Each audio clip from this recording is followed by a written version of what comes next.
함께 나누실 하나님 말씀은 마태복음 21장 1절에서 11절까지입니다.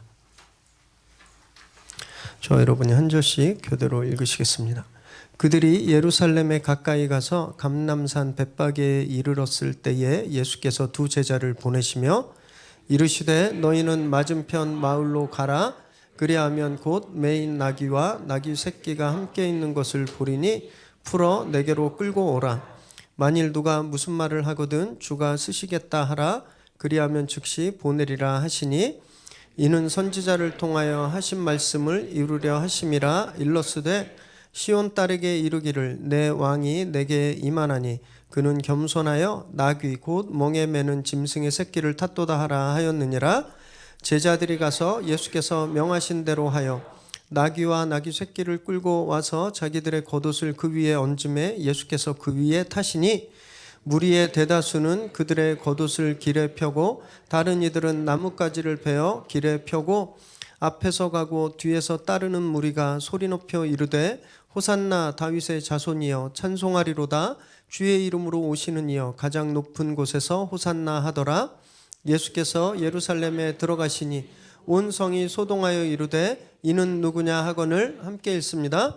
무리가 이르되 갈릴리 나사렛에서 나온 선지자 예수라 하니라. 아멘. 오늘 우리에게 주신 하나님의 말씀입니다.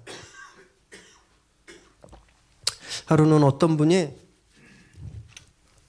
너무너무 살이 쪄서 고민인 거예요. 아무리 해도 살이 안 빠지고 막 비만 때문에 몸에 이상이 생기고 그래서 병원을 찾아갔습니다. 그래서 의사 선생님께 살이 잘 빠지지 않네요. 이거 어떻게 하면 좋을까요? 상담했어요. 그랬더니 선생님이 여러 가지로 진찰하고 검사해 보더니 아무래도 선생님은 식이요법을 해야 될 것 같습니다. 이렇게 말했답니다. 그래서 이제부터는 현미밥 한 그릇에 묽은 야채국을 드시고 또 거기에 곁들여서 과일 하나씩만 드십시오. 이렇게 처방을 내렸어요. 그러면 틀림없이 살이 빠질 것입니다. 처방을 내렸습니다. 그랬더니 이분이 그 정도야 뭐 쉽다는 식으로 이렇게 웃으면서 이렇게 질문했대요. 그런데 선생님, 식전에 먹어야 될까요? 식후에 먹어야 될까요? 의사도 환자도 같은 주제에 대해서 이야기하고 있었어요. 다이어트, 살 빼는 것. 그런데 전혀 다른 생각을 하고 있는 거예요. 의사는 식사에 대해서 이야기했는데 이 환자분은 간식에 대해서 생각하고 있었습니다. 같은 상황에서 같은 일을 보고 다른 생각을 하는 것을 사자성어로 뭐라 그러냐면 동상이몽이라고 합니다. 동상이몽. 같은 장소에서 다른 생각들을 하는 거예요. 오늘 저희가 묵상할 본문에서도요, 같은 장소에서 같은 상황을 보고 엄청나게 다른 생각을 하는, 어쩌면 인류 최악의 동상이몽이라고 할 수 있는 그 이야기가 펼쳐집니다. 오늘은 광고 드렸던 대로 저희가 고난주일로 예배를 드려요. 다른 말로는 순환주일이라고도 합니다. 또는 군중들이, 백성들이 종려나무가지로 예수님을 환영했기 때문에 종려주일이다. 그래서 영어로는 팜 선데이라고도 하는데, 오늘 주님이 예루살렘에 입성하시면서 공생의 마지막 일주일을 이제 시작하시게 됩니다. 그래서 이 일주일을 간단히 정리해 보면요, 오늘 첫째 날 입성하시고 둘째 날은 무화과나무를 저주하십니다. 그리고 성전에 들어가셔서 성전을 다 갈아엎으세요. 성전을 정결하게 하십니다. 셋째 날엔 다시 성전에 가셔서 복음을 전하세요. 넷째 날엔 가룟 유다가 배신을 결정합니다. 다섯째 날 제자들과 마지막 식사를 하세요. 이것이 최후의 만찬이에요. 저희가 이것을 지켜서 성찬식으로 계속 지키고 있죠. 그리고 그 자리에서 고별 설교를 하세요. 그 여섯째 날에 금요일 새벽에 잡히시고 고난당하시고 그리고 십자가에 달리십니다. 그리고 일곱째 날인 토요일에는 무덤에 안치되세요. 이것이 주님이 오늘부터 시작해서 토요일까지, 부활 전까지 행하셨던 행적들이에요. 저희는 꼭 이맘때가 되면, 이 고난주간이 되면 주님의 고난을 기념하려고 애씁니다. 그래서 뭐 금식하는 분들도 계시고 또 미디어 금식 이런 말 있죠. 그래서 뭐 SNS도 안 하고 TV도 안 보고 막 그렇게 사시는 분들도 계시고 아니면 좀 우울하게 특별히 더 우울하게 보내시는 분 계세요. 계속 슬픈 생각만 하면서 슬픈 영화 보면서 계속 눈물 이렇게 하면서 예수님 이러셨을 거다 이렇게 슬프게 보내려는 365일 중에 6일만 그런 감정적인 동의를 하고요. 나머지 359일은 그것과 상관없이 고난과 상관없이 살 때가 많다는 거예요. 주님께서 고난을 당하시고 십자가를 지셨다라는 것을 알고 있어요. 그리고 그것을 고백합니다. 그런데 실제 삶에선 그것과 전혀 상관없이 살고 있는 우리의 모습을 발견하게 되는 거예요. 그래서 올해도 고난 주간이 돌아왔는데 올해도 작년처럼 그냥 저희가 그런 고난을 아는 척 그냥 고난에 감정적으로 동의하는 척하고 말아야 될 것인가? 그러지 않으면 진짜 예수 그리스도의 고난이 내 삶에 어떤 의미가 있는지 정말 그것을 결단하는 시간이 너무너무 되면 좋겠다 그렇게 소망했습니다. 그래서 저희가 이번 주간을 좀 굉장히 특별히 지키려고 해요.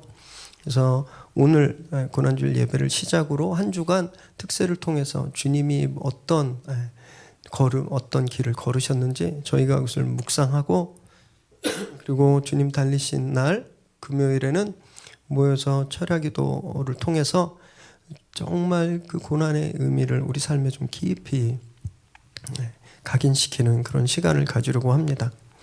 그래서 이 시간 동안 그냥 작년에도 했으니까 올해도 그냥 그렇게 지나가겠지라고 생각하지 마시고요.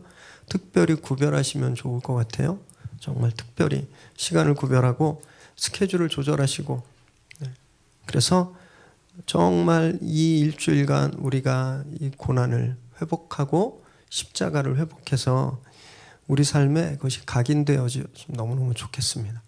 그래서 나머지 359일도 늘 주님의 십자가가 우리 삶의 중심에 놓이는 그런 삶을 정말 우리 모두가 다 그렇게 살게 되기를 바랍니다. 1절과 2절 함께 읽겠습니다. 시작. 그들이 예루살렘에 가까이 가서 감난산 벳바게에 이르렀을 때에 예수께서 두 제자를 보내시며 이르시되 너희는 맞은편 마을로 가라. 그리하면 곧 매인 나귀와 나귀 새끼가 함께 있는 것을 보리니 풀어 내게로 끌고 오라.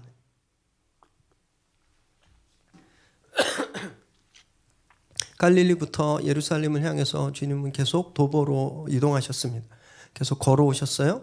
그런데 예루살렘을 코앞에 두고서 나귀를 타고 입성하시기로 결정하신 거예요.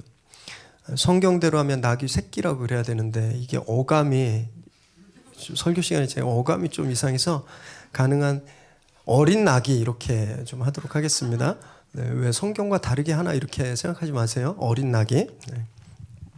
예수님이 그 상황에서 어린 나귀를 타고 입성하시기로 결정하신 거예요. 벳바게라는 곳은 예루살렘 외곽에 있습니다. 갈릴리에서 예루살렘으로 내려오는 길 바로 예루살렘 옆에 있어요.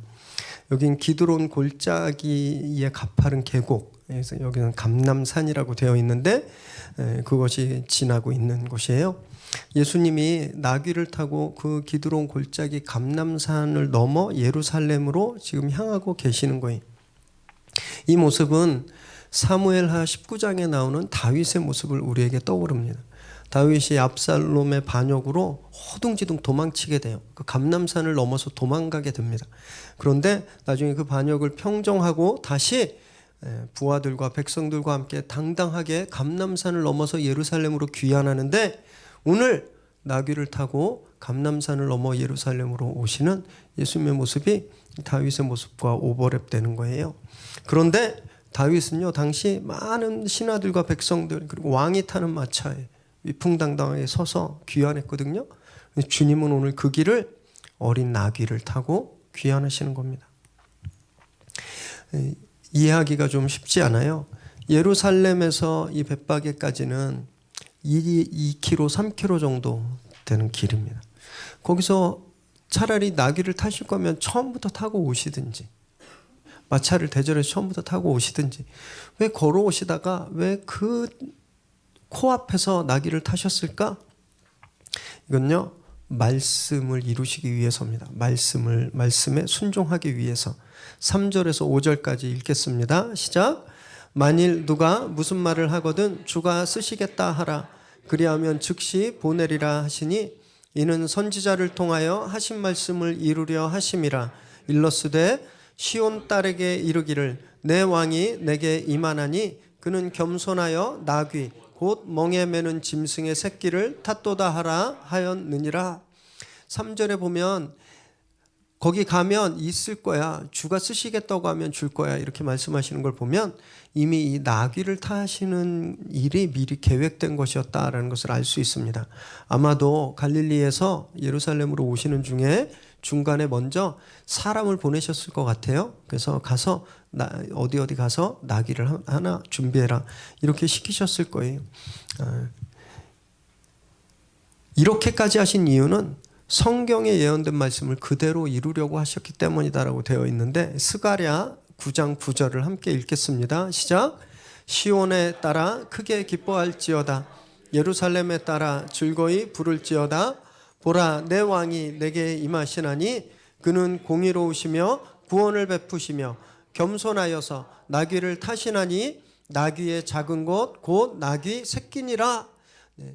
앞으로 오실 메시아, 이 세상의 왕으로 오실 메시아, 그 메시아가 이런 분이다라고 스가랴가 예언했는데 그분은 공의로우세요. 구원을 베푸시고 겸손하세요. 그래서 어린 나귀를 타시는 왕이시다. 스가랴가 그렇게 예언했어요. 이 말씀을 주님이 그대로 이루고자 하신 겁니다. 당신은 공의의 왕이시고 또 구원을 베푸시는 분이세요. 그래서 겸손히 이 나귀를 타고 오시는 거예요. 주님은 마지막 순간에도 말씀에 순종하고 계시는 모습을 볼 수 있습니다. 예수님 말씀 자체시잖아요. 요한복음에 보면 로고스 became flesh라고 되어 있는데 말씀이 육신이 돼요. 이게 말씀 자신이세요. 또 말씀의 주인이세요. 굳이 이렇게 옛날에 그 예언했다고 그걸 따르실 이유가 사실 별로 없으신 분이에요. 그걸 안 지켜도 누구도 뭐라고 하실 수 없는 그런 분이신데, 주님은요 사역 처음부터 끝까지 기록된 말씀, 당신에게 대해서 예언된 말씀, 그 말씀에 하나도 빼놓지 않고 끝까지 동일하게 순종하고 계시는 거예요. 여러분, 말씀에 순종하는 건 되게 쉽지 않죠. 용서해라 그랬는데 안 되는 거 있잖아요. 그죠? 겸손해라 그랬는데 자꾸 어깨가 막 올라가는 그런 거 있으시잖아요. 말씀에 순종하는 건 쉽지 않아요. 그런데 더 어려운 건 끝까지 순종하는 거. 정말 어렵습니다. 그러신 것 같죠. 신앙생활 처음 할 때는 성경을 피기만 해도 막 눈물이 핑 돌고 감동도 있고 막 기쁨도 있었는데, 몇 년 지나고 이렇게 전문용어로 짬밥이 올라가고 경력이 쌓이고 직분이 올라가고 그러면 성경을 봐도 그런 기쁨과 감동이 안 느껴져요. 기쁨과 감동 대신 잠잘 때 읽으시잖아요. 푹 주무시려고. 상황이 막 어려워지고 굉장히 힘들어서 앞이 꽉 막힐 때는 말씀 붙들고 막 몸부림쳐요. 조금 있다가 그 상황이 바뀌잖아요. 그래서 성공하고 일이 잘 풀리면 더 이상 말씀을 붙들고 몸부림치지 않아요. 다른 걸 붙들려고 합니다. 다른 걸. 그때부터는 사랑해라, 용서해라, 다 줘라, 겸손해라 이런 말씀이 너무 부담되는 거예요. 불편한 겁니다. 말씀을 순종하기 참 어렵지만 그 말씀을 끝까지 순종하는 것도 너무너무 어렵습니다. 예수님은요, 지금 예루살렘에 입성하실 때 이때 완전 전국구 스타였습니다. 전국 스타. 요즘으로 치면 뭐 BTS 정도 되는 아주 화제를 몰고 다니시는 분이었어요. 가는 데마다 사람들이 환호했고 이분을 왕으로 모시려고 했었습니다. 왕으로. 인기 최절정의 이슈 메이커였어요. 그런데 당신의 인기와 명성이 아니라 지금 말씀에 순종하고 있는 겁니다. 여러분, 전국적으로 인지도가 제일 높은 분이면 그에 맞는 걸맞는 그런 외형을 갖춰야 된다고 생각하시잖아요. 그죠? 주님 안 그러셨어요. 당신이 어떤 명성을 입고 있는지, 당신이 사람들에게 얼마나 존중을 받고 인기를 얻고 있는지 그것이 아니라 말씀이 어떻게 기록되어 있는지. 그 말씀에 순종하신 거예요. 여러분, 이런 겸손을, 이런 순종을 저희가 배워야 합니다. 내가 높아지더라도, 내 재산이 좀 늘더라도, 내가 성공하더라도 그것과 상관없이 말씀에 한결같이 계속 나를 복종시키는 것, 이것이 믿음 생활이에요. 그러지 않으면 큰일 납니다. 말씀에 끝까지 순종하는 저와 여러분 되시기를 주님의 이름으로 축원합니다. 8절 9절 읽겠습니다. 시작. 무리의 대다수는 그들의 겉옷을 길에 펴고 다른 이들은 나뭇가지를 베어 길에 펴고 앞에서 가고 뒤에서 따르는 무리가 소리 높여 이르되 호산나 다윗의 자손이여 찬송하리로다 주의 이름으로 오시는 이여 가장 높은 곳에서 호산나 하더라. 제자들이 주님께서 명하신 대로 가서 어린 나귀를 끌고 왔습니다. 그리고 그 위에 겉옷을 피고 예수님을 모셨어요. 그리고 이제 주님의 이 행진이 시작되었습니다. 많은 사람들이 그 앞에 겉옷을 깔고 나뭇가지를 펴고 호산나 호산나 환호했어요. 주의 이름으로 오시는 이여 왕이시여 이렇게 환호했습니다. 이것은 왕을 맞이하는, 왕의 행진을 맞이하는 그런 백성들의 행동이었어요. 지금 이 사람들은요, 예수님을 왕으로 환영하면서 축제를 벌이고 있는 거예요. 로마 제국에선 개선식을 합니다. 전쟁 영웅이나 아니면 큰 전쟁에서 승리한 황제, 장군들에게 영예로운 개선식을 해줘요. 아무나 해주는 게 아니에요. 아무나. 전쟁을 이기고 돌아오면 먼저 로마 성 바깥에 대기해야 됩니다. 그리고 그 장군이 로마로 들어가요. 그래서 원로원에서 심사를 받습니다. 이 업적이 진짜 개선식을 해줘야 되는 것인지 그러지 않은 것인지. 그래서 원로원에서 승인을 하면요 다시 돌아가요. 그래서 개선행진을 하는데 맨 앞에 승리의 주역인 그 장군이 흰 말을 타고 부하장수들 뒤에 거느리고 기병들을 거느리고 위풍당당하게 행진을 합니다. 그럼 그 뒤로 전리품들과 포로들을 가득 실은 수십 대의 수레가 뒤따르는 거예요. 사람들이 양옆에서 그걸 보면서 환호합니다. 올리브 가지를 흔들면서 막 열광해요. 지금 이런 모습인 거예요. 이스라엘 백성들이 예수님을 지금 그렇게 환영하고 있는 겁니다. 이분을 자신들의 왕으로 환영하고 있는 거예요. 정말 이 상황이 밸런스가 안 맞습니다. 뭔가 이상해요. 왕으로 환영받고 계신데 주님이 그런 개선 장군처럼 위풍당당한 개선식을 하는 게 아니라는 거예요. 로마 황제가 탔던 윤기가 흐르는 멋진 백마의 위에 앉아 계신 것이 아니라 태어난 지 얼마 안 된 어린 나귀 위에 타고 계셨다는 겁니다. 이 상황이 너무나 밸런스가 맞지 않는 거예요. 뭔가 아이러니한 상황입니다. 모든 사람들은 왕으로 환영하는데 전혀 왕의 모습으로 보여지지가 않는 거예요. 주님 이 나귀를 타심으로써 주님이 어떤 것을 보여주시냐면 지금 당신이 걸어가시는 그 길, 정말 왕처럼 걸어가시는 그 길은 힘과 무력에 의해서 세워지는 길이 아니라 겸손과 고난의 길이다. 이것을 지금 나귀 타고 보여주고 계신 거예요. 너무너무 희극적이고 풍자적인 동상이몽의 현장이라고 할 수 있거든요. 사람들은 레드카펫을 깔고 저분이 자신들을 로마에서 해방시켜 주실 분으로 다시 한번 그 옛날 찬란했던 다윗의 나라, 그 다윗의 영광을 회복시켜 주실 영웅이다. 이분은 우리의 전사다. 그런 메시아다. 이렇게 열광하고 있는데 주님이 그 환호 속을요 어린 나귀를 타고 그냥 가고 계시는 거예요. 십자가를 향해서 가고 계시는 거예요. 주님이 얼마나 외로우셨을까 생각해 봤어요. 아무도 당신을 알아주지 못하잖아요. 당신을 따랐던 3년간 따랐던 제자들도 그 십자가의 길을 이해하지 못했거든요. 그리고 유대인들의 리더라고 하는 율법 전문가들, 바리새인들, 제사장들은요 오히려 당신을 배척했잖아요. 그리고 지금 오늘 이곳에 있는 수많은 사람들, 하늘의 능력으로 당신을 통해 고침받았던 그 백성들, 그 누구도 예수님이 지금 나귀 타고 가고 계시는 그 길을 이해하지 못하는 거예요. 자기들의 열망을, 자기들의 갈망을 예수님에게 투영시켜 놓고 그렇게 만들어 놓은 허상에 지금 열광하는 거예요. 열광. 군중 속의 고독이란 말 딱 이 상황이죠. 아우성치는 상황 속에서 예수님은 절대 고독을 경험하셨을 거예요. 그 십자가의 길을 어린 나귀를 타고 가시면서 주님이 느끼셨을 그 고독함, 외로움. 그런데 주님은요, 실망하지 않으셨습니다. 아니 이것들이 나를 이렇게 몰라줘? 나 안 해. 그러고 발길을 돌리지 않으셨어요. 아니면 그 사람들을 비난하지도 않으셨습니다. 상처받지도 않으셨어요. 어떻게 나한테 이럴 수 있어? 상처받지도 않으셨어요. 그냥 당신이 가셔야 될 곳 그것만 보고 묵묵히 행진하셨습니다. 사랑하는 여러분, 이런 질문이 떠올랐어요.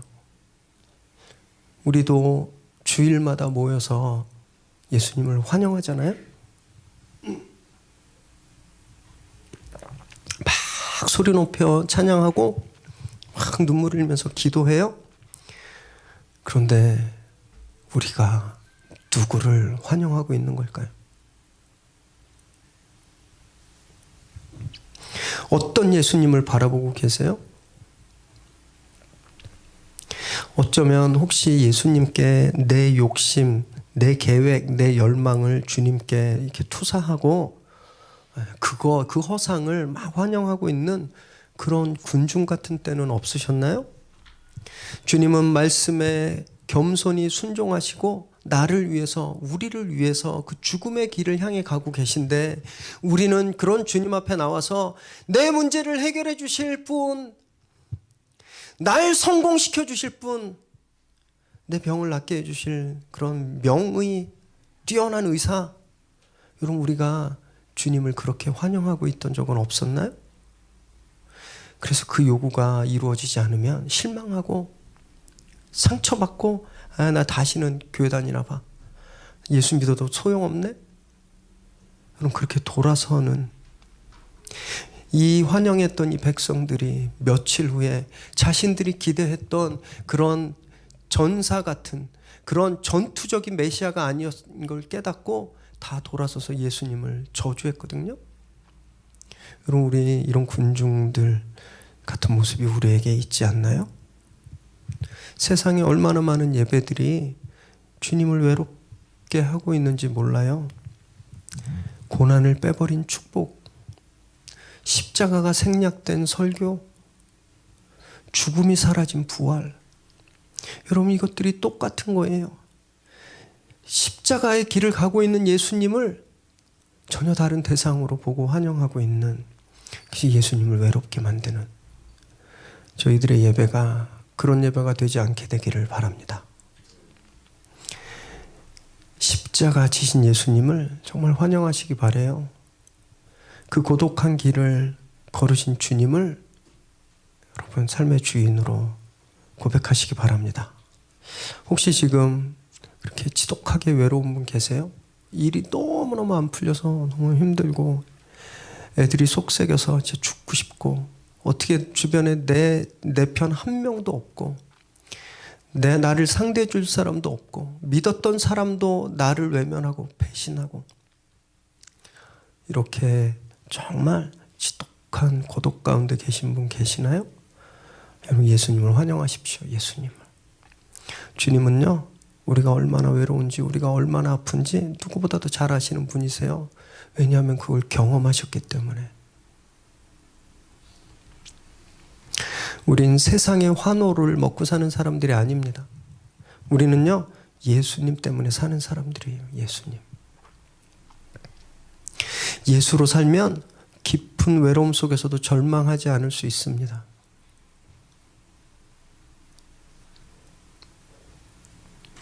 오늘 우리를 위해서 이 십자가 길, 죽음의 길을 걸으셨던 예수님을 정말 영혼 깊이 환영하시기를 바랍니다. 10절, 11절 읽겠습니다. 시작. 예수께서 예루살렘에 들어가시니 온 성이 소동하여 이르되 이는 누구냐 하거늘 무리가 이르되 갈릴리 나사렛에서 나온 선지자 예수라 하니라. 예수님께서 어린 나귀를 타고 입성하시자 온 성이 진동했습니다. 여기 소동하다라는 말은요, 그 원 단어의 뜻은 지진났다라는 뜻과 같아요. 큰 충격이 땅을 꽝 때린 거예요. 그래서 막 땅이 흔들리는 겁니다. 지금 예수님이 나귀 타고 입성하시자 큰 충격이 예루살렘 성을 꽝 친 거예요. 그래서 그 땅이 다 흔들려 버렸어요. 지진이 일어난 것처럼 흔들려 버려요. 그래서 성 안에 있는 모든 사람들이 마음과 몸을 떨면서 예수님이 지금 성에 들어오신 것이 엄청나게 큰 일이구나, 이것이 굉장히 심각한 일이구나, 그렇게 생각하고 있는 거예요. 우리가 흔히 착각하는 게 있어요. 내가 성공하면 주님의 영광을 크게 나타낸다. 내가 높은 사람이 되면 주님의 일을 더 많이 할 수 있다. 위대한 업적을 이루고 크게 성공하면 세상을 떠들썩하게 만들 수 있다라고 착각합니다. 절대 그렇지 않습니다. 여러분, 겸손한 행진이 진동을 일으키는 거예요. 많이 배워서 높은 자리에 올라가고 사업 잘해서 큰 기업체를 이뤄서 사람들의 존경과 환호를 받으면 더 크게 세상을 흔들 수 있다고요? 천만에요. 오히려 그렇게 높이 올라간 분들이 더 큰 폭으로 추락하는 걸 저희가 계속 보고 있잖아요. 사랑하는 여러분, 위풍당당한 군말을 타려고 하지 마십시오. 어린 나귀를 타세요. 자기가 높아지고 싶고 성공하고 싶은 열망을 주님 앞에 투영시켜서 마치 주님을 위해서 내가 성공해야 되는 것처럼, 주님을 위해서 내가 잘 돼야 되는 것처럼 그렇게 부르짖지 마세요. 진짜 그 일이 이루어지면 큰일 날 가능성이 훨씬 많습니다. 주님은요, 우리에게 당신을 따르기를 원하시고 계세요. 이 군중들의 환호를 가르지르면서 어린 나귀를 타고 걸으셨던 그 겸손의 길, 그 십자가의 길, 그 십자가 길을 따르라고 우리에게 명령하시거든요.